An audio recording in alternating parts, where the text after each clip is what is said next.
उसको प्यार कर, सांसों को आबाद कर ले मेरे मना। ओम शांति। इस संसार में असंख्य परंपराएं चली आ रही है। वो परंपराएं कब चालू हुई, किसने चालू की, कब चालू की, कब चालू हुई, किसी को कोई पता नहीं। बस चल रही है। संसार में कई सारी रीतियां हैं, कई रीति रस्म है, परंतु उनका आगाज कहाँ से हुआ, उद्गम स्थान कौन सा है, किसी को कोई खबर नहीं। भारतवर्ष में असंख्य त्योहार है, असंख्य पर्व है।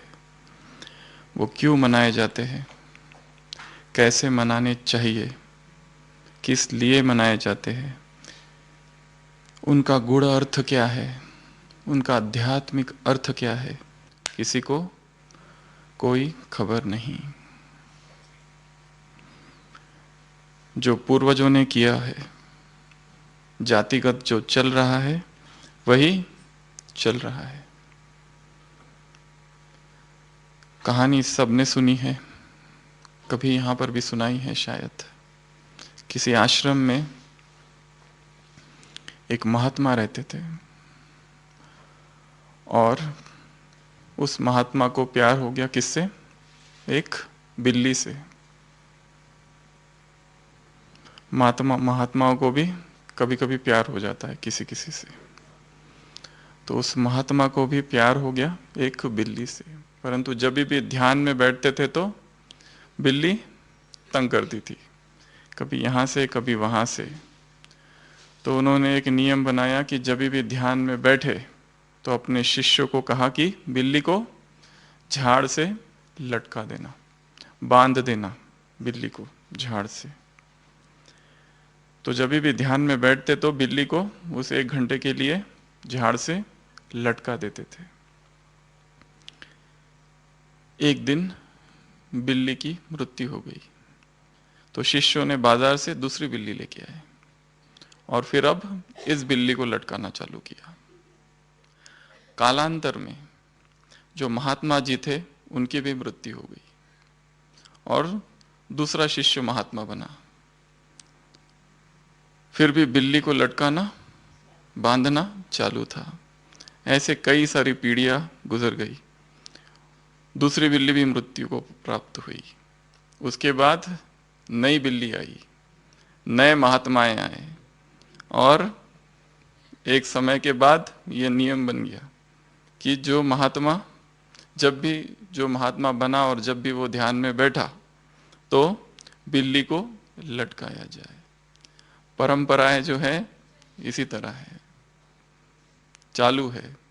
कब से चालू है कुछ पता नहीं है। कई सारे महत्वपूर्ण कार्य होते हैं, उनका फिर यादगार बनता है। वो उन यादगारों में श्रद्धा होती है, प्रेम होता है, परंतु वह भी कालांतर में श्रद्धा और प्रेम समाप्त हो जाता है और बच जाती है निपट नीरा परंपराएं, खोखली सी। भारतवर्ष में जो हम कह रहे थे कई सारे त्योहार है, कई सारे पर्व है, महत्वपूर्ण दिवस है। उनमें से एक महत्वपूर्ण दिवस है शिवरात्रि, महाशिवरात्रि जिसको कहते हैं, कालरात्रि भी इसे कहते हैं। संसार में शिवरात्रि बहुत धूमधाम से मनाई जाती है, बहुत कुछ करते हैं वहां पर। बाबा उस शिवरात्रि का गुणार्थ क्या है वह समझा रहे हैं, वो क्यों मनाई जाती है और क्या उसका अर्थ है, उस पर प्रकाश डाल रहे हैं। तो आज की जो मुरली है वो किस पर है, शिव के अवतरण पर, महाशिवरात्रि पर। मुरली बहुत ही गहरी है, कई सारे ज्ञान के बिंदुओं को बाबा ने प्रकाशित किया है। शिवरात्रि का अर्थ ही है क्या, अंधकार, अंधकार में प्रकाश का आगमन। रात्रि, रात्रि अर्थात अंधकार, तामस, तिमिर, तारीकी। इस रात की तारीकी में शिव का अवतरण। संसार में जो भी जन्म दिवस मनाते हैं, अगर रात्रि में भी किसी का जन्म हुआ तो भी जन्म दिवस ही होता है। परंतु यहां पर एकमात्र शिव का ही ऐसा है कि जिसे शिव रात्रि कहा जाता है।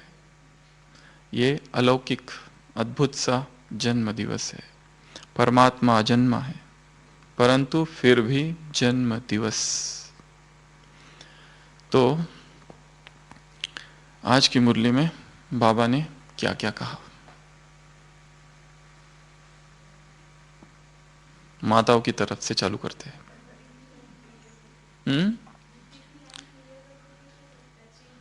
बुद्धि की लाइन क्लियर तो टचिंग आएगी। और साधन टाइम पर धोखा दे सकते हैं तो हमारी साधना उन पर निर्भर ना हो। और प्रैक्टिस करनी है विदेही बनने की, अशरीरी बनने की, आत्माभिमानी बनने की। आज कौन किससे मिल रहे हैं? त्रिमूर्ति शिव किससे मिल रहे हैं? शालिग्राम बच्चे या शालिग्राम बच्चे? शालिग्राम या शालिग्राम? नागेश भाई, शालिग्राम या शालिग्राम? बाबा शालिग्राम कहते हैं, शास्त्रों में शालिग्राम है। शालिग्राम बच्चों से मिलन मना रहे हैं। ये शालिग्राम क्या होता है? शालिग्राम क्या होता है? संसार शालिग्राम किसे समझता है? मिट्टी के पत्थर। और कैसे होते हैं? अंडाकार। शालिग्राम की पूजा कौन करते हैं और शिव की पूजा कौन करते हैं? शिवलिंग की पूजा करने वाले कौन और शालिग्राम की पूजा करने वाले कौन? एक ही है या अलग अलग है? कौन है? जो शैव है, जो शिव को मानने वाले हैं, वो शिवलिंग की पूजा करते हैं। और जो विष्णु के भक्त है, जो वैष्णव है, वो शालिग्राम की पूजा करते हैं। क्योंकि शालिग्राम प्रतीक संसार में समझा जाता है किसको? विष्णु को। श्री लक्ष्मी और श्री नारायण को, नारायण का प्रतीक है वो। शास्त्रों में बहुत ही अगड़म बगड़म अद्भुत सी कहानियां लिखी हुई है, मनोमयी, कल्पित ऐसी कहानियां जिसका विवेक बहुत जबरदस्त विरोध करता है। यहां से ईट ली और यहां से रोड़ा लिया और भानामती का कुनबा, जगदीश भाई ने अपने लेख में लिखा है, एक भानामती का कुनबा बनाया है, वो भी रेत पर खड़ा हुआ। बेसिर पैर की बातें, ऐसी ऐसी अद्भुत सी कहानियां लिखी है और संसार के सभी लोग उसे माने चले जा रहे हैं। बच गई है केवल परंपराएं। यहां तक कि अच्छे अच्छे जो शिक्षित है, पढ़े लिखे है, इंजीनियरिंग स्टूडेंट और मेडिकल के स्टूडेंट भी एग्जाम जाते जाते बहुत कुछ करके जाते हैं मंदिरों में। तो इसी तरह शालिग्राम बहुत ही अद्भुत और बहुत ही, अगर कोई वैज्ञानिक बुद्धि वाला, तर्क बुद्धि वाला व्यक्ति होगा तो हंसी आएगी उसको, ऐसी कहानियां लिखी है उसके बारे में। गोप नाम का, सुदामा नाम का कोई पार्षद स्वर्ग में दिखाया, राधा जी ने उसे शाप दे दिया, धरती पर जन्म लिया किसी दैत्य के घर में जिसने 1,00,000 साल तपस्या की, और फिर उसका नाम शंखचूड़ रखा गया। ऐसी अद्भुत सी कहानियां हैं। उसका विवाह हुआ किसके साथ? तुलसी के साथ। तुलसी जो कि पौधा है, उसे किस पे रूपांतरित कर दिया? स्त्री में। और फिर देवताओं को पराजित किया, स्वर्ग का सिंहासन लिया। सारे देवताएं गए किसके पास? शिव और विष्णु के पास। विष्णु की जबरदस्त ग्लानि, ऐसी ग्लानि शायद पूरे शास्त्रों में और कहीं नहीं है जो विष्णु की ग्लानि जबरदस्त की है। विष्णु ने सती का, तुलसी का सतीत्व भंग किया, ऐसी कहानी लिखी है।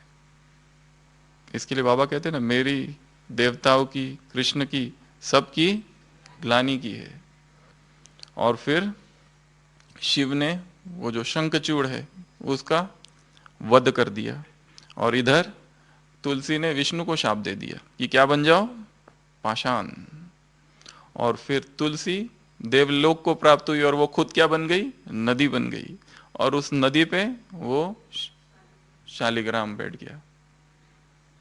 और तब से लेकर तो इन शालिग्राम की वैष्णव जितने भी है विष्णु के भक्तों ने पूजा चालू कर दी। और यहाँ तक कि तुलसी और विष्णु की, तुलसी विवाह करते हैं ना कई लोग, वो भी चालू हो गया। इस तरह से कई सारी परंपराएं संसार में चली आ रही है। अच्छे अच्छे घर में तुलसी विवाह होता है। कृष्ण विष्णु कहो, कृष्ण कहो, वो विवाह दिखाया हुआ है। और फिर वो शंख का भी है, जो शंखचूड़ था उसका शंख बन गया, और वो शंख को, शंख से जल चढ़ाते हैं। तो इस तरह से संसार में, शास्त्रों में इतनी सारी कहानियां हैं, उसका कोई अर्थ नहीं। शालिग्राम वास्तव में कौन है? शालिग्राम वह आत्माएं हैं जिन्होंने परमात्मा को जाना। शालिग्राम वह आत्मा है जिन्होंने पवित्रता का व्रत धारण किया। इस संगम युग में गुप्त वेश में आए हुए भगवान को पहचाना। ऐसी जो आत्माएं हैं वह शालिग्राम आत्माएं। तो आज त्रिमूर्ति शिव किसको देख रहे हैं? ऐसी प्यारी प्यारी, अति प्यारे, अति मीठे, ऐसे जो शालिग्राम बच्चे हैं उनको देख रहे हैं। यह दिवस भी कैसा है? विशेष दिवस है। यह जन्मदिन कैसा है? न्यारा और प्यारा। सारे इतिहास में, सारे सृष्टि में, सारे कल्प में ऐसा जन्मदिन आज तक किसी का नहीं हुआ, किसी समय पर नहीं हुआ, किसी व्यक्ति का नहीं हुआ है। ऐसा ये अद्भुत सा जन्म दिवस है जिसकी बाबा मुबारक दे रहे हैं। वो हमारा जन्मदिन दिवस मनाने आया है या हम उसका?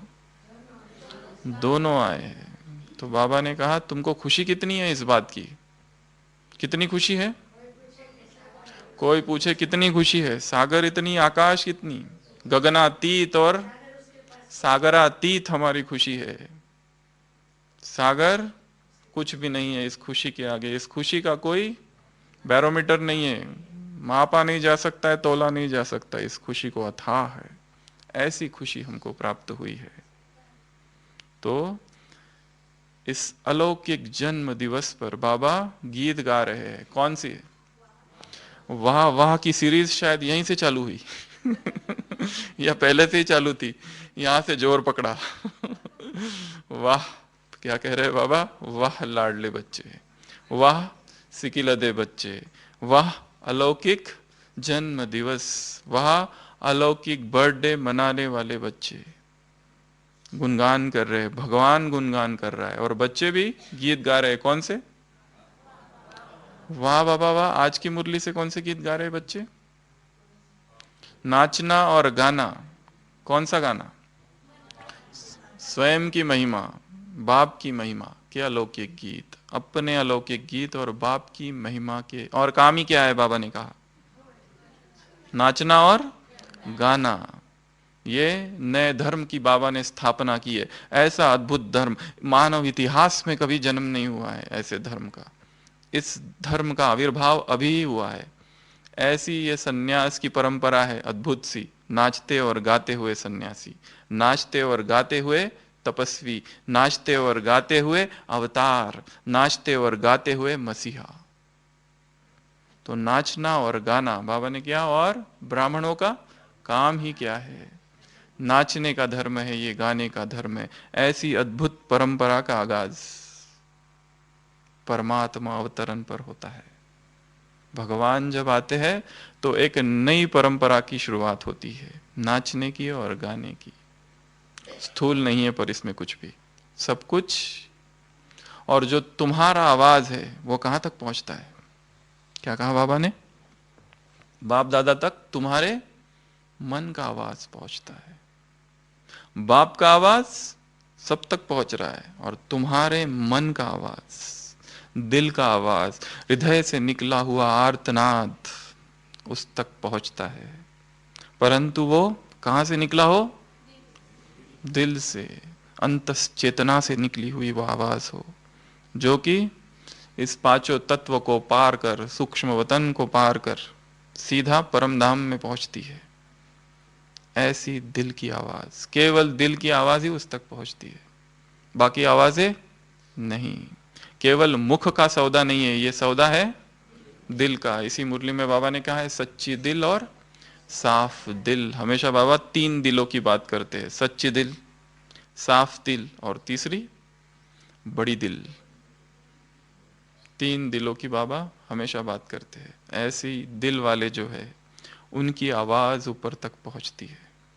बाइबल में एक अद्भुत सा वाक्य लिखा हुआ है, not every one who cometh and saith Lord Lord but he that doeth the will of my Father shall enter the kingdom of haven.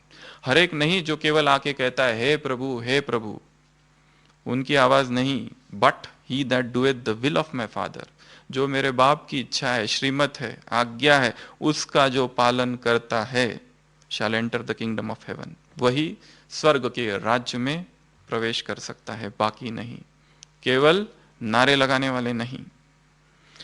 तो बाबा वाह वाह के गीत गा रहे, और बच्चे भी गीत गा रहे, बाबा भी गीत गा रहे। संसार की करोड़ों आत्माओं से में से चुनी हुई आत्माएं भाग्यवान है, और भाग्यवान पद्मा पदम भाग्यवान है और रहेंगे। और दो वरदान दिए हैं बाबा ने आज वहीं पर। कौन से? अमर वरदानी और अमर भाग्यवान, आधा कल्प, जन्म जन्म, ये दो वरदान है। इस पर चिंतन करना। पहला वरदान अमर भाग्यवान। अमर भाग्यवान की क्या परिभाषा है, इसके ऊपर मनन करना। अमर भाग्यवान, अमर वरदानी, दोनों ही चिंतन का विषय है। फिर बाबा ने तिलक लगा दिया एक। कौन सा तिलक? तिलक ऑफ अवेयरनेस, स्मृति का तिलक लगाया है, जन्मते ही तिलक लगाया। और एक वरदान और एक दिया है, जो आगे कहा बाबा ने। कौन सा? संपूर्ण पवित्र भव। एक वरदान भी दिया और श्रेष्ठ वर्षा दिया, तिलक दे दिया, स्मृति का तिलक। और बाबा हमें किस रूप में देखना चाहते हैं? खिला हुआ गुलाब के रूप में देखना चाहते हैं। मुरझाया हुआ नहीं, कुंभलाया हुआ नहीं, दुखी नहीं, सदा ही आनंदित। ऐसा आनंद की जिस खुशी वर्णनातीत है, जो अनिर्वचनीय है, वर्णन नहीं कर सकते, ऐसी खुशी, ऐसा खिला हुआ गुलाब के रूप में बाबा हमें देखना चाहते हैं। तो हमें भी अपनी स्थिति को ऐसा बनाना है, खिला हुआ गुलाब। उसमें सौंदर्य भी है, तो उसमें क्या है? सुगंध भी है, सबको आकर्षित करने वाला। गुलाब अगर जंगल में भी खिल जाए तो किसी को पुकारता नहीं है, किसी को बुलाता नहीं है, किसी को कहता नहीं है कि आकर मुझे देखो। यात्री स्वतः ही आ जाते हैं, सुगंध स्वतः ही खींच कर लेके आती है। वो कहता नहीं है मुझे देखो, उसका सौंदर्य ही ऐसा अप्रतिम है कि दृष्टि ठहर जाती है। आत्मा की स्थिति भी ऐसी हो कि दृष्टि ठहर जाए। ऐसा खिला हुआ गुलाब, मुरझाना नहीं। मुरझा हुआ गुलाब क्या करता है? किनारा। बाप नहीं करते, वो स्वतः ही किनारे हो जाते हैं। तो जीवन का लक्ष्य क्या है? निरंतर खुशी, खुशी की अविरल धारा निरंतर बहती रहे, खुशी का झरना निरंतर बहता रहे, खुशी की बांसुरी निरंतर बजती रहे। मौज में रहने वाले, याद प्यार में कहा ना, ऐसे मौज में रहने वाले, बाप के समीप रहने वाले, सदा मौज में रहने वाले। मुश्किल यहां नहीं है। मुश्किल तब होता है जब रास्ते से भटक जाते हो, दिग्भ्रमित हो जाते हो, कहीं और चले जाते हो, तब मुश्किल लगता है। इस ज्ञानी जीवन में मुश्किल कुछ नहीं, ब्राह्मण जीवन में मुश्किल कुछ नहीं। योग भी क्या है? सहज है, गीत है, संगीत है, एक नाच है, आत्मा और परमात्मा का मिलन, महान मिलन। यह भी जैसे कि एक नृत्य है, इतना सहज है, जो कि सन्यासियों के लिए कितना मुश्किल था, कितनी यातनाएं दी अपने देह को, फिर भी नहीं मिल पाए प्रभु से, और यहां सहज प्राप्ति हुई है। तो बाबा कह रहे खिला हुआ गुलाब। अगर अगर मुश्किलातों का सामना करना पड़े तो भी मुरझाने वाले नहीं, तो भी हार मानने वाले नहीं। गुलाब की तरह तो रहना है, खिला हुआ तो रहना है, परंतु आंधी आएगी, तूफान आएंगे, बारिश होगी, तो क्या करोगे? गुलाब छाता लेकर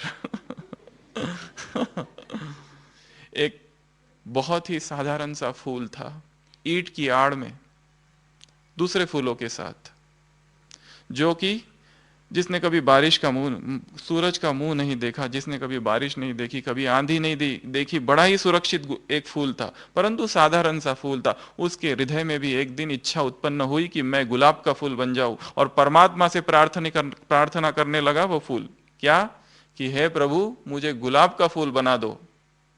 प्रभु ने कहा कि इस झंझट में मत पड़ो, बहुत खतरा है गुलाब का फूल बनने में। बाकी साथी थे, उन्होंने भी कहा क्यों तुम गुलाब का फूल बनना चाहते हो, गुलाब का फूल बन भी गए तो आंधी आएगी, तूफान आएगा, पंखुड़ियां गिर जाएगी और उखाड़े जाओगे, तो क्या करोगे? छोड़ो इस पागलपन को। हमारे कई पूर्वजों ने ऐसा ही पागलपन किया था, हमें पता है, जातिगत अनुभव है। दूसरे फूल भी उस फूल को बहुत समझाने लगे, परंतु अपनी इच्छा में अड़िग उसने कहा नहीं, चाहे एक दिन के लिए ही बन जाओ, पर मुझे गुलाब का ही फूल बनना है। मुझे देखना है सूरज को, मुझे देखना है आंधी को, तूफान को, मुझे स्पर्श करना है उन हवाओं को। कब तक यहाँ सुरक्षित रहूंगा? ये भी कोई जीवन है? मुर्दे जैसा, ईंट के आड़ में, ना सूरज की रोशनी है, ना आंधी है, ना तूफान है, ना बारिश है, कुछ भी नहीं है। ऐसा जीवन भी किस काम का जीवन?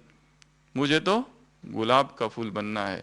फिर भी साथियों ने समझाया मत बनो गुलाब का फूल, कोई आएगा तोड़ के ले जाएगा। नहीं माना, गिर जाओगे, मिट जाओगे, अस्तित्व समाप्त हो जाओगे, कलंक लगाओगे हमारी जाति पर। परंतु नहीं माना, प्रार्थना करते रहा, और भगवान ने उसे गुलाब का फूल बना दिया। गुलाब का फूल बना और सुबह से परीक्षाएं चालू हो गई। आंधी आई, पंखुड़ियां गिरी, तूफान आए, लड़खड़ाया, बहुत जोर से बारिश हुई, पूरा ही गिर गया। धूप आई दोपहर को, इतनी धूप आई, इतनी दोपहर आई कि पूरा सूख गया, और शाम होते होते तो ऐसी हालत हुई कि उखड़ के बाहर गिर गया। दोस्त और मित्र लोग आ गए सांत्वना देने। पहले ही कहा था ये पागलपन ही है तुम्हारा, नहीं माने ना, अब भुगतो। फिर भी क्या कहने लगा वो, तुमसे तो मैं बहुत अच्छा ही हूं। केवल एक दिन के लिए तो गुलाब बन पाया, सब कुछ देख लिया इस जीवन में, वो आंधी को भी देख लिया, उस सूरज को भी देख लिया, भल अस्तित्व मिट गया, परंतु गुलाब बनकर मर रहा हूं। केवल तुम जैसा फूल नहीं रहा, तो गुलाब बनने की तो चुनौती है। बहुत कुछ हो सकता है गुलाब के साथ। और बाबा क्या कह रहे हैं? खिला हुआ गुलाब, फुल्ली ब्लॉसम्ड, सदा और फुल, दो शब्द जोड़े हैं वहां पर, सदा ही खिला हुआ गुलाब और फुल गुलाब, ऐसा बाबा देखना चाहते हैं। यह दूसरी बात है जो बाबा ने कही। कई बार आज मुरली में बाबा को लगा आज मनाने का दिन है, नहीं बताऊं, रोका अपने आप को, फिर लगा मनाने का दिन है, ये बात नहीं बतानी चाहिए, फिर रोका, पर आखिरी में तो बोल ही दिया। कब तक दमन करेंगे? दमन की फिलॉसफी बाप बच्चों की कमजोरी को देख नहीं सकते हैं, इतना प्यार है। जैसे बाप संपूर्ण है, be ye perfect even as your father that art in heaven is perfect. जैसे तुम्हारा बाप परफेक्ट है, जैसे तुम्हारा बाप संपूर्ण है, जैसे बाप दादा संपूर्ण है, वैसे बाप दादा सभी बच्चों को देखना चाहते हैं। इसके लिए कह ही दिया आखिर में थोड़ा बहुत कुछ, कई बार रोका स्वयं को, पर नहीं रोक पाए। तो एक तो दो सोमान, सदा सोमान की स्मृति रहती है, प्रश्न पूछा है वहीं पर, सोमान की स्मृति सदा सदा। कौन सा सोमान? अमर भाग्यवान, अमर वरदानी। कौन सा तिलक? स्मृति का अविनाशी तिलक। कौन सा वरदान? संपूर्ण पवित्र भव और खिला हुआ गुलाब। और खुशी कैसी? जिसका कोई वर्णन नहीं, जिसका कोई इस संसार में बैरोमीटर मापदंड नहीं तोलने का, नापने का। ऐसी हमारे पास खुशी है, ऐसी हमारी खुशी है। स्वयं से प्रश्न पूछना है, ऐसी खुशी रहती है। स्वयं को स्वयं चेक करना है। आगे बाबा ने कहा है, परिवर्तन की बात की है और चेकिंग की बात की है। स्वयं स्वयं को चेक करो, दूसरों को नहीं देखो, स्वयं को देखो। इस बात को देखो कि स्वमान में सदा रहते हैं। स्वमान में रहेंगे तो नीचे नहीं आएंगे। लास्ट संडे मुरली चली थी, नीचे क्यों आ जाते हो? नीचे आने की आवश्यकता क्या है? कौन हो? मधुबन निवासी हो। मधुबन निवासियों की इतनी सारी बातें गिनाई थी, बढ़िया बढ़िया माल, अनुभव की पिकनिक, सारी दुनिया यहां आती है। वर्णन कौन करता है? बाप वर्णन करता है। सब कुछ बना बनाया मिलता है, कहीं जाने की जरूरत नहीं। संकल्प की क्या, चिंता की क्या, संकल्प की भी आवश्यकता नहीं है। ऐसे महान भूमि में, तीर्थ भूमि में, चरित्र भूमि में, यज्ञ भूमि में रहने वाले जो संसार की महानतम आत्माएं हैं, लाइट हाउस है जो, ऐसी आत्माएं, इन सब बातों में से एक बात भी अगर याद रहे तो नीचे नहीं आएंगे, कभी नीचे नहीं आएंगे। स्वयं को समान देना। तो बाबा यहां कौन सा समान, कौन सा तिलक लगा रहे हैं? स्मृति का। और शिवरात्रि का दूसरा एक जागरण। सदा जागृत अवस्था हो, होश की अवस्था हो, मूर्छा की अवस्था ना हो, अमूर्छा की अवस्था हो। गिरते हम तब हैं जब थोड़ी सी नींद आती है, थोड़ी झपकी लगती है, तब गिरते। जो संपूर्ण होश में है वो कभी गड्ढे में नहीं गिरेगा। गिरते तब है, गलतियां होती तब है जब मूर्छा आ जाती है, विस्मृति हो जाती है। तो सदा स्वयं को जगा के रखना, जागृत रखना। तंत्र शास्त्र है भारत में, तंत्र के प्राचीन ग्रंथों में लिखा हुआ है, तीसरी आंख का वर्णन है। वहां पर उन्होंने वैज्ञानिक रीति से प्रयोग किए हैं तीसरी आंख के। तीसरी आंख के ऑपरेशन भी है उनके पास, कैसे किए जाए तीसरी आंख के, जो कि यहाँ आज्ञा चक्र के बीच में कहा जाता है। ये स्थान संपूर्ण शरीर में सबसे अधिक संवेदनशील स्थान है। तिलक यहाँ लगाते हैं, सबसे संवेदनशील स्थान। शरीर की सारी चेतना को यदि इस तीसरी आंख पर केंद्रित कर दिया जाए तो शक्ति का आविर्भाव होता है, शक्तियां प्रकट होने लगती है। वह दिखने लगता है जो होने वाली घटनाएं हैं। बहुत कुछ आश्चर्यचकित घटनाएं पता चलती है।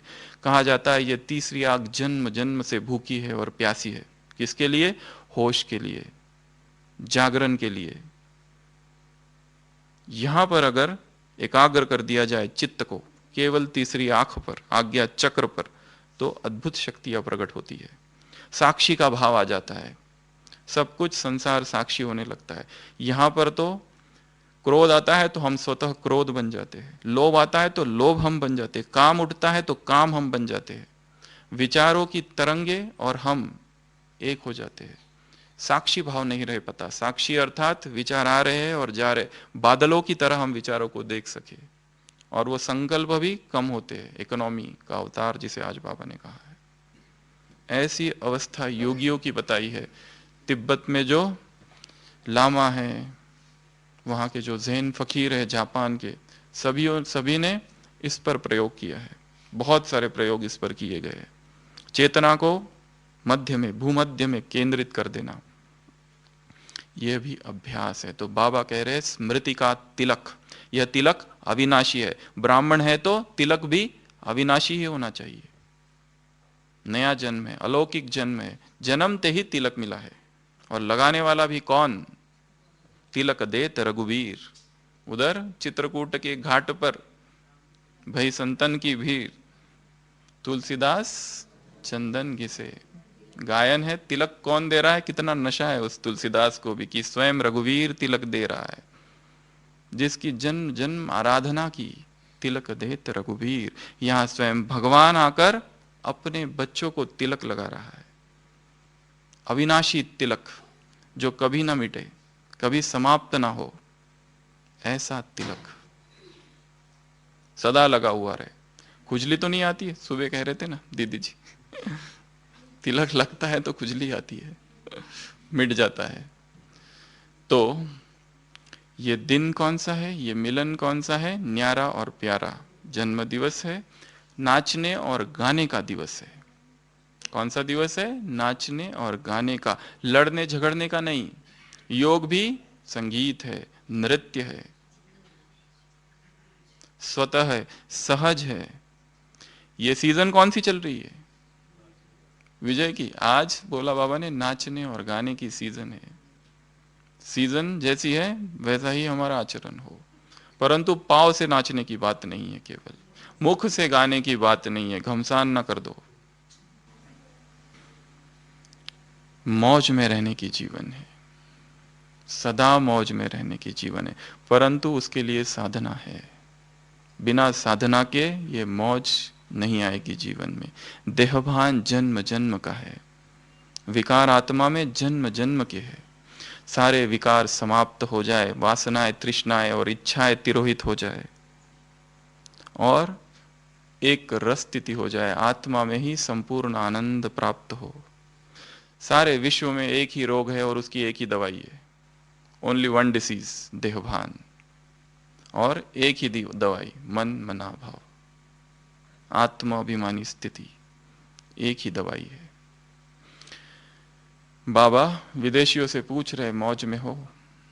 बाबा ने यहां पर कच्चा फल और पक्के फल की भी बात कही है। शिवरात्रि पर आए हैं फिर बाबा दो चीजें शिवरात्रि पर। कौन सी दो बातें, एक व्रत और दूसरा जागरण। जागरण की कोई चर्चा नहीं की, व्रत के बारे में ही, व्रत का ही बाबा ने विस्तार किया। उधर भक्त लोग भी व्रत करते, अपने व्रत को कभी तोड़ते नहीं है। कौन सा व्रत करते हैं, भूखा रहते हैं, प्यासा रहते हैं, खाते नहीं है कुछ भी। वैसे तो व्यक्ति 2 बार खा लेता है, परंतु जो खाता नहीं है वो न मालूम मन से कितनी बार खाता है। अद्भुत सा नियम है व्यक्ति का। जो नहीं खाता है, दमन करता है अपने आप को, वो मन से दिन भर खाते ही रहता है। वैसे तो 2-3 बार खा के संतुष्ट रहता है, काम अपना कर लेता है, परंतु जो दिन भर नहीं खाता वो रात में भी खाता है, स्वप्न में। फिर स्वप्न में भोजन ही दिखता है। जो सारे दिन भर कहता है ये गरीबी बिल्कुल, अमीरी बिल्कुल नहीं चाहिए, अमीरी से बहुत धोखा है, नुकसान है, गरीब रहना ही अच्छा है, वो रात में पता नहीं किन किन महलों में घुस जाता है। दिन भर जिस स्त्री और जिस पुरुष से स्वयं को दूर रखते हैं, रात में वही दिखते हैं। तो बाबा कौन सा सिद्धांत, रूपांतरण का सिद्धांत सिखा रहे हैं। जो व्रत सिखा रहे हैं वो केवल ब्रह्मचर्य व्रत नहीं है। संसार में केवल ब्रह्मचर्य व्रत को वो भी जबरदस्ती कुछ कुछ धारण करते हैं, उसकी भी महानता है, परंतु यहाँ ब्रह्मचर्य नहीं है केवल। यहाँ की पवित्रता केवल ब्रह्मचर्य नहीं है, ब्रह्माचर्य, आचरण ब्रह्मा के समान।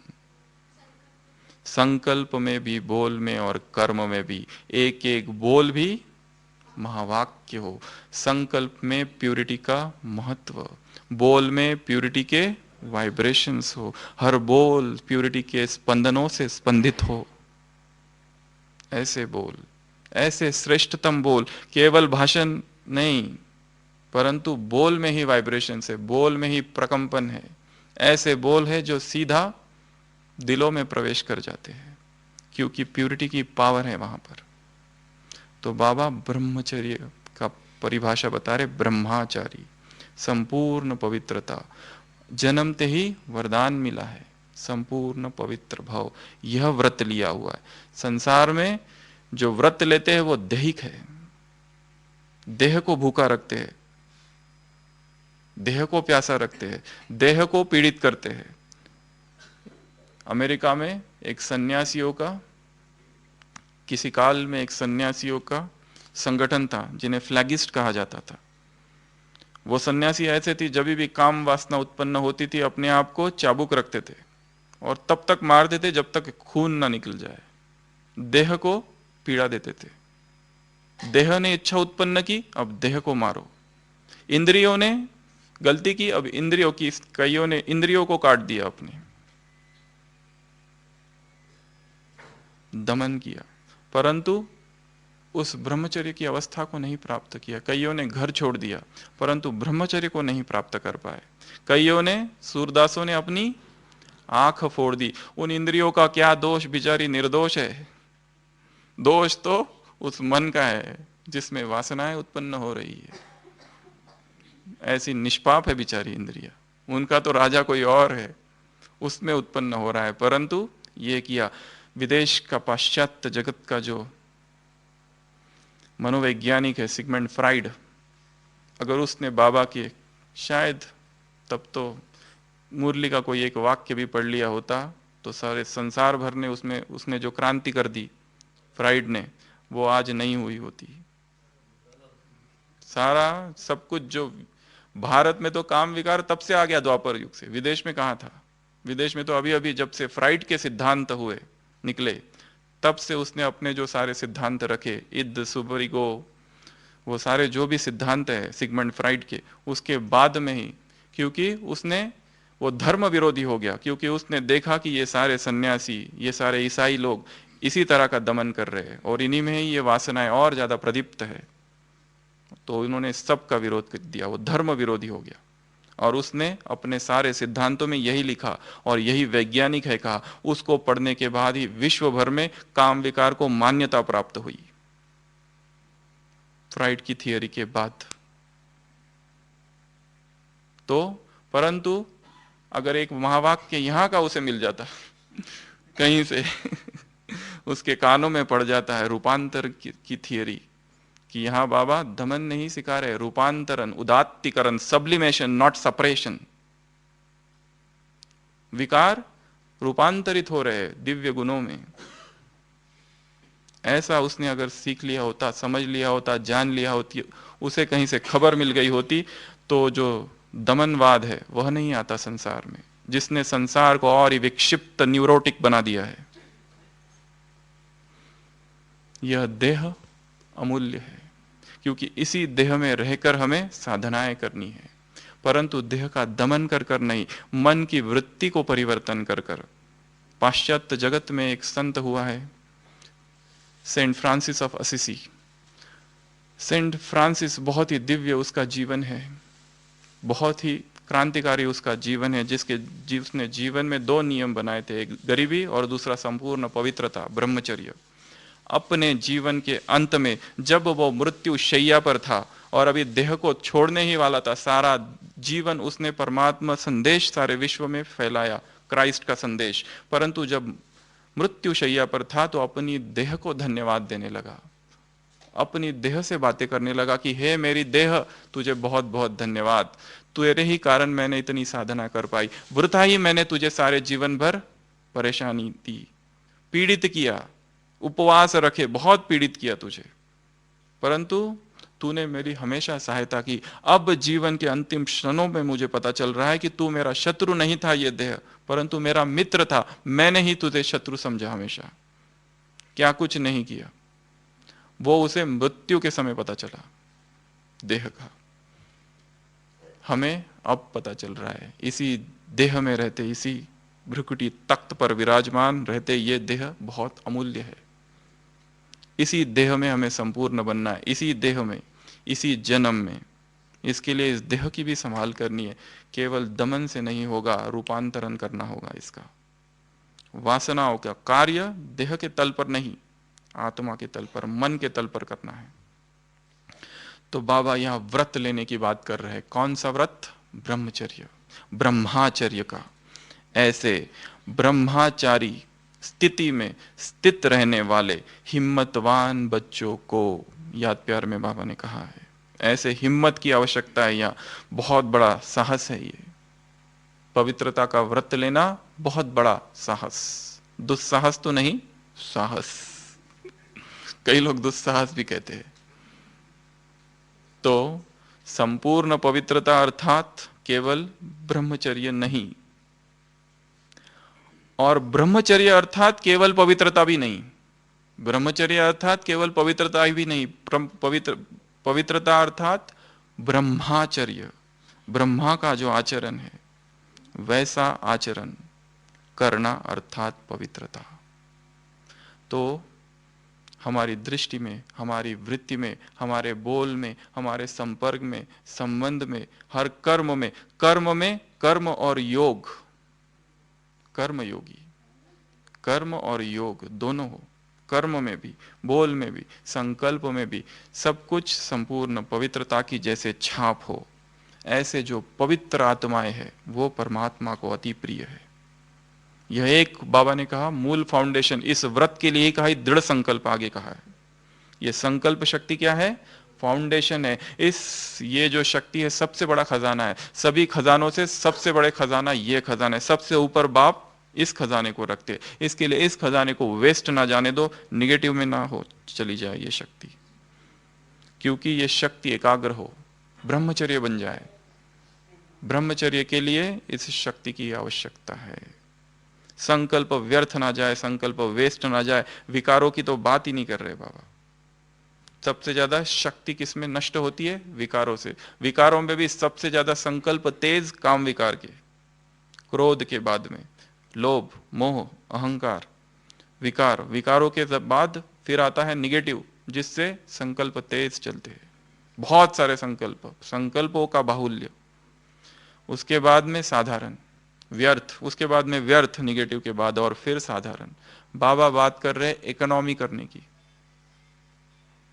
कर्म और बोल तो बात की बात है, कार्य किस तल पर करना है? संकल्पों के तल पर करना है। बाबा ने कहा स्वयं को चेक करो, सारे दिन भर चेक करो, दूसरों को नहीं देखो, स्वयं को देखो, कितनी परसेंटेज में पवित्रता रही, कहां कहां पवित्रता का खंडन हुआ। स्वप्न में हुआ, संकल्पों में हुआ, भावनाओं में हुआ, कल्पना में हुआ। जो कल्पनाएं कर रहे हैं कहीं उसमें तो काम का अंश नहीं, वंश नहीं, कहीं काम की छाया वहां तो नहीं पड़ रही है, देह तो नहीं खींच रहा है, देह की तरफ बार बार दृष्टि तो नहीं जा रही है। दृष्टि हमारी कैसी है उस पर काम करना है, इस दृष्टि को परिवर्तन करना है। यही इस ज्ञान की महानता है। जब तक हमारी दृष्टि देह को देखना ही बंद कर दे। दिखाया है कुछ युवक एक स्त्री को पकड़कर जंगल में ले जाते हैं, स्त्री कैसे भी करके वहां से छूट निकलती है, और वहां पर दिखाया है महात्मा बुद्ध ध्यान लगाए हुए हैं, और उनके सामने से वो स्त्री जाती है। वो 3-4 व्यक्ति भाग भाग कर बुद्ध के पास आते हैं और कहते हैं कि क्या किसी स्त्री को यहां से भागते देखा? वो कहता है यहां से कोई गया तो है, परंतु वो स्त्री है या पुरुष है वो मुझे पता नहीं। दृष्टि नासिकाग्र है, दृष्टि रूपांतरण हो गई है, दृष्टि देह को देखना ही बंद कर दिया है। वो देह केवल अब मिट्टी का पुतला मात्र है, मृण्मय है, वो चैतन्य हो गई है। दृष्टि चैतन्य को देख रही है, मृण्मय को नहीं, मिट्टी को नहीं। तो हमारी दृष्टि में वह रूपांतरण आ जाए। इस दृष्टि पर कार्य करना है, इस दृष्टि पर काम करना है। कहां कहां, कैसे कैसे, क्या देखने से। पिछले संडे की मुरली थी ना, चेक करो फिर स्वीकार करो। वो राजा, वो रजवाड़े, वो भी क्या करते हैं? कोई भी चीज को स्वीकार करने से पहले चेक करते फिर स्वीकार करते। वो गिरे हुए राजा, द्वापर युग के राजा, उनकी इतनी खातिरी होती है। तुम तो बहुत अच्छे राजा हो, बड़े राजा हो, तो हर चीज को स्वीकार करने से पहले चेकिंग। ये साधन बताया था पिछले संडे मुरली ने, जो मधुबन निवासी है, नीचे न आने का साधन, हमेशा कैसे ही श्रेष्ठ स्थिति में रहे, उसका ये साधन था, उसका ये मार्ग था कि नीचे आना नहीं है, चाहे कुछ भी हो जाए, नीचे नहीं आना है। स्थिति का गिर जाना यह दंड कहा है बाबा ने। हमारी स्थिति निरंतर ऊंची ही रहे, चाहे कुछ भी होता रहे संसार में। जागरण की बात बाबा ने नहीं कही मुरली में, परंतु जागने का अर्थ है समान में रहना, होश में रहना, निरंतर विस्मृति की निद्रा से परे, ऊपर निरंतर स्मृति में रहना। उसके लिए स्वयं को ऐसे ऐसे जगा के रखना पड़ेगा।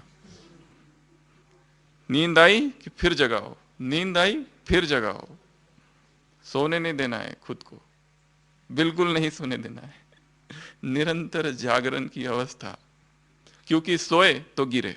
अब एक बार गिरने के बाद इस मार्ग में उठ तो सकते हैं, परंतु टाइम जाता है, टाइम वेस्ट होता है। कितना टाइम? किसी को एक उठने में 1 दिन लगेगा, किसी को 2 दिन, किसी को 1 हफ्ता। मधुबन में जल्दी उठ सकते हैं, संसार में तो रिकवरी पीरियड बहुत ज्यादा है, 6 मास तक भी नहीं उठ सकते। मधुबन का एक फायदा है, यहाँ डिस्टरबेंस आया भी, हलचल हुई भी, तो भी खुद को संभालने के लिए बहुत सारी चीजें हैं। यहाँ का वायुमंडल इतना श्रेष्ठ है, संसार में इतना नहीं है। वहां रिकवरी पीरियड 6 मास भी हो सकता है, 1 साल भी हो सकता है, तो सालों साल भी हो सकता है। एक बात जो हुई अब तक भूले नहीं है, वही याद है, अभी तक वही स्मृति में है, इसने ये किया, वो उससे अभी तक निकले नहीं है बाहर। तो जागना, स्वयं को जागृत रखना, होश में रखना, अमूर्छा की निरंतर अवस्था में रहना, निरंतर स्मृति स्वरूप स्थिति में रहना, ये लक्ष्य है इस जीवन का। स्वयं को सोने नहीं देना, जगा के रखना। फिर बाबा संकल्प की जो बात कही, दृढ़ संकल्प की बात कही, इकोनॉमी का अवतार, संकल्प वेस्ट ना हो, ये सबसे बड़ा खजाना है। बाबा ने 9 खजाने हमेशा गिनाए हैं। कौन से 9 खजाने? वैसे खजाने तो अनगिनत है, परंतु नवनिधि, अष्ट सिद्धि नवनिधि के दाता, असबरदीन जानकी माता। जानकी ने हनुमान को असबरदीन, ये नवनिधियां, अष्ट सिद्धियां दिए। 9 खजाने बाबा गिनाते हैं। पहला ज्ञान, गुण, शक्तियां, संकल्प, समय, फिर उसके बाद में खुशी, पवित्रता, पुण्य कर्म और दुआएं। ऐसे 9 खजाने हैं। नवनिधियों का गायन भक्ति में है। इन सभी खजानों में से सर्वश्रेष्ठ खजाना है संकल्प का खजाना, संकल्प शक्ति। जगदीश भाई का एक बहुत ही पावरफुल लेख जो संकल्प की किताब है स्पार्क की, उसमें लिखा है संकल्प शक्ति क्या है, इसको कैसे शक्तिशाली बनाया जाए, दृढ़ बनाया जाए, कैसे संकल्प। मास्टर सर्वशक्तिवान की कभी बाबा ने परिभाषा दी है, मास्टर सर्वशक्तिवान अर्थात जो संकल्प से ही सारे कार्य करते। पिछले संडे की मुरली दीदी दादी से मुलाकात, संकल्प से ही डायरेक्शन दे सकोगे, किस किस को कैसे हैंडल करोगे, इतने सारे सेंटर, संकल्प से उनको भी पता चलेगा, अनुभव भी होगा। ऐसी संकल्प शक्ति से कार्य करना है। संकल्प की सिद्धि प्राप्त हो जाएगी आत्माओं को, उनको जिनमें प्यूरिटी का बल है। केवल ब्रह्मचर्य नहीं, केवल प्यूरिटी बल बन जाए, तब वो संकल्पों की सिद्धि होगी। ये बात। फिर बाबा यहाँ 99 की मुरली है, 99 की, उस समय की जो भी 96 से लेकर बहुत सारी मुरलियां, सब में विनाश की बातें हैं। तो बाबा ने क्या कहा? विनाश होने दो, तुम्हें क्या करना है? मजे से रहना है, मौज में रहना है, तुम्हें किस बात की चिंता, निर्भय। क्या कहा? निर्भय।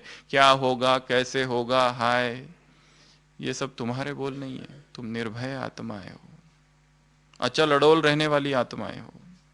तुमने ही तो आह्वान किया था, तुमने ही तो कहा था, सारा दोष हम पर ही डाल दिया है बाबा ने। तुमने ही तो कहा था कि गोल्डन एज लाओ, और अभी प्रकृति क्या करेगी? झाड़ू भी किसने दिया? और कितना बड़ा झाड़ू दिया? लंबा लंबा झाड़ू दिया। तुमने ही झाड़ू दिया है प्रकृति को, तो प्रकृति भी झाड़ू लगाएगी। जब आकाश झाड़ू लगाए तो क्या होगा? अतिवृष्टि होगी। जब धरती झाड़ू लगाने चालू कर देगी तो भूकंप आएगा, भूचाल आएगा, सब कुछ दब जाएगा। जब अग्नि झाड़ू लगाएगी तो ज्वालामुखी फ्रोजन वोल्केनो एक्टिव हो जाएंगे, आग ही आग होगी। जब हवाएं झाड़ू लगाएंगे तब 5 तत्व देखो, 5 तत्व, 5 सेवाधारी झाड़ू लगा रहे हैं बड़े बड़े। सीन को अपने आंखों के सामने लगाओ तो तुम हलचल में क्यों आते? तुमने ही तो ऑर्डर दिया था, तुमने ही तो कहा था झाड़ू लगाओ, और तुम्हारे लिए तो लगा रहे, सफाई तुम्हारे लिए हो रही है। तुमको ही स्वर्ग चाहिए ना। हवाएं झाड़ू लगाएंगी तो क्या होगा? आंधी, तूफान। और समुंदर जब झाड़ू लगाएगा तो सोचो, समुंदर को एक सेवाधारी के रूप में देखो झाड़ू लगाते हुए, कैसे भयंकर सफाई होगी ये। जबरदस्त सफाई होगी, कितना विकराल आवाज होगा, महाप्रलयंकारी विनाश कहा जाता है। समुंदर जब झाड़ू लगाना चालू कर देंगे तो शैलेंद्र भाई क्या होगा, क्या आएगा? रतन निकलेंगे। अच्छा, सारा का सारा शहर, सारा के सारे गांव, ये संसार, ये पृथ्वी डूब जाएगी, ऐसा दृश्य होगा। उस स्थिति में अचल अडोल रहना, उसके लिए बाबा ने और दो बातें कही हैं यहाँ। बुद्धि को किन बातों से खाली रखना और किन बातों से भरा हुआ रखना। बुद्धि किस में बिजी हो? लाइट देने में, क्योंकि मन और बुद्धि लाइट हाउस है। तो मन विश्व कल्याण में बिजी रहे, बुद्धि विश्व कल्याण में बिजी रहे और लाइट फैलाने में बिजी रहे, उस समय तो भय नहीं होगा, गड़बड़ नहीं होगी, घबराहट नहीं होगी, हलचल नहीं होगी। घबराहट, हलचल और गड़बड़, तीन शब्द बाबा ने कहे हैं। खेल का उदाहरण दिया, बहुत सुंदर। खेल में क्या होता है? प्यार भी होता है तो खून भी होता है, तो लड़ाई भी होती है तो अच्छी बातें भी होती है। तो अभी अचल लड़ोल स्थिति में स्थित हो जाओ, बुद्धि विश्व कल्याण में बिजी हो जाए, लाइट हाउस के समान में स्थित होकर तांडव नृत्य हो रहा है, 5 सेवाधारी सफाई कर रहे, देखो, और हम सकाश दे रहे हैं। फिर ट्रैफिक कंट्रोल के बाद मुरली का जो बचा हुआ शेष भाग है, 5-10 मिनट हम उस पर चर्चा करेंगे। बुद्धि को बिजी रखना है लाइट फैलाने में, बुद्धि को बिजी रखना है विश्व कल्याण में, तो भी निर्भय रहेंगे। और बुद्धि को किससे खाली रखना है? क्या क्यों से, प्रश्नों से, क्या होगा, कैसे होगा, ये हो गया, क्या हो गया, इन सभी प्रश्नों से बुद्धि को खाली रखना है। और बाबा ने कहा पत्र, टेलीफोन, टेलीविजन, ये सब क्या होगा? काम नहीं आएगा। साइंस के साधन होते हुए भी काम नहीं आएंगे। तो क्या करो? अपने आप को उनके ऊपर निर्भर ना करो, हमारी साधना उनके आधार पर ना हो। तो ये साधनों की बात यहाँ बाबा ने कही। और अंत में साइलेंस की शक्ति का भी बाबा ने यहाँ पर वर्णन किया है, साइलेंस की शक्ति से ये करो। और उसके बाद जो मुरली का सार बाबा ने यहाँ फिर से कहा, 2 बातें, बुद्धि की लाइन क्लियर हो और इकोनॉमी का अवतार हो। हमको चेक करना है कि हमारे संकल्प वेस्ट ना जा रहे हैं, व्यर्थ की तरफ ना जा रहे हैं। ये 2 बातों की चेकिंग करा। बाबा कहना नहीं चाहते थे परंतु कह दिया, क्योंकि प्यार बहुत है, कमजोरी देख नहीं सकते, अपने समान संपूर्ण बनाना चाहते हैं। और फिर यहाँ फिर से और एक बात, वही हलचल वाली बात की ही, कि हर व्यक्ति, सब तरफ से हलचल होगी, एक भी तरफ ऐसा नहीं होगा कि जिसमें हलचल नहीं होगी।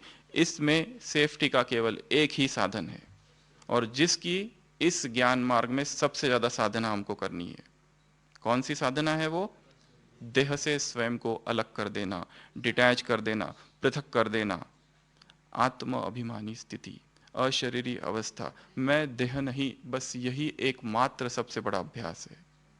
देह से स्वयं को ऊपर रखना, देह को मिट्टी समझना, देह जैसे है ही नहीं, अमृत वेला, इसी का ज्यादा से ज्यादा अभ्यास करना।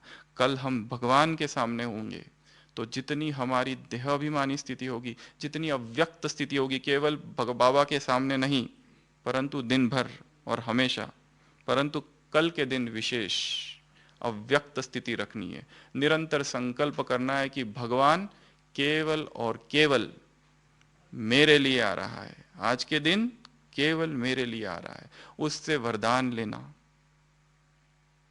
मुरली सुनते हुए भी अपनी स्थिति को श्रेष्ठ रखना, मुरली सुनते हुए भी योग करना। जैसे बाबा वहां बैठकर सबको साक्षी होकर देखता है, ये भी अभ्यास हम कर सकते हैं कि हम भी बैठकर जो साक्षी होकर सबको देख रहा है उसको भी साक्षी होकर देखना।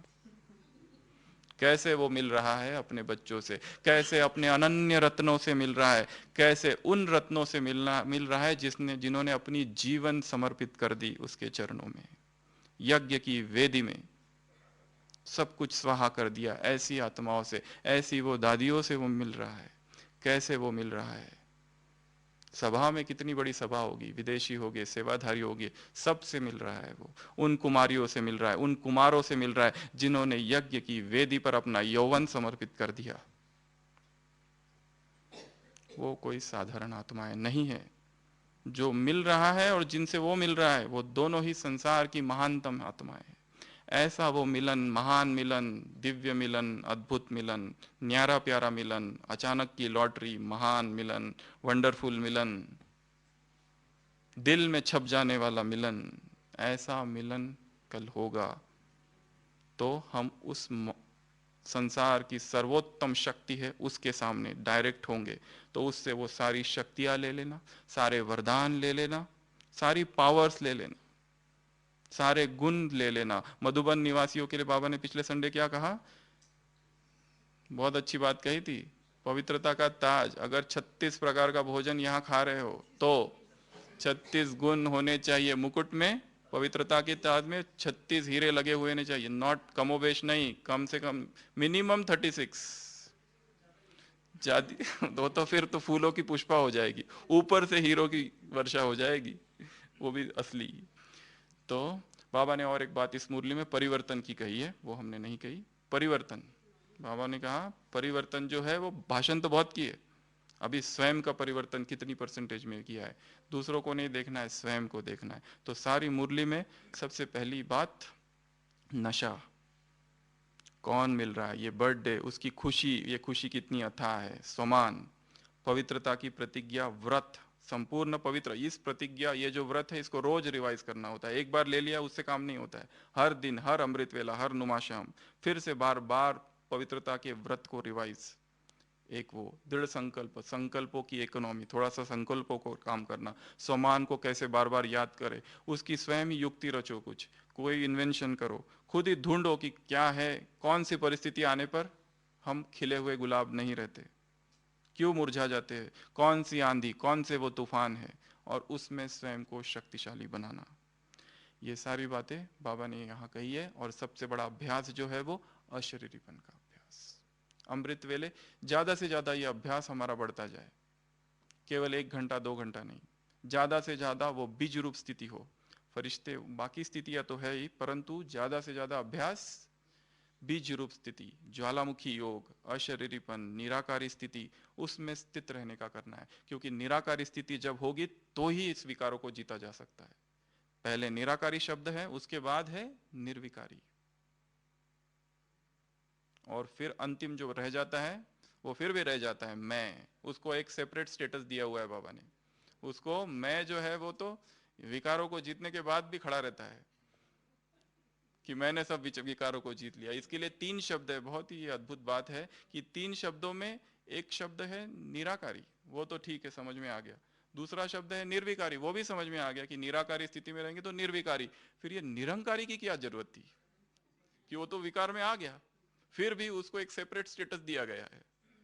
निरअहंकारी वो अध्यात्म के मार्ग की अंतिम चोटी है, वो गिर जाए तो आत्मा संपूर्ण हो जाए।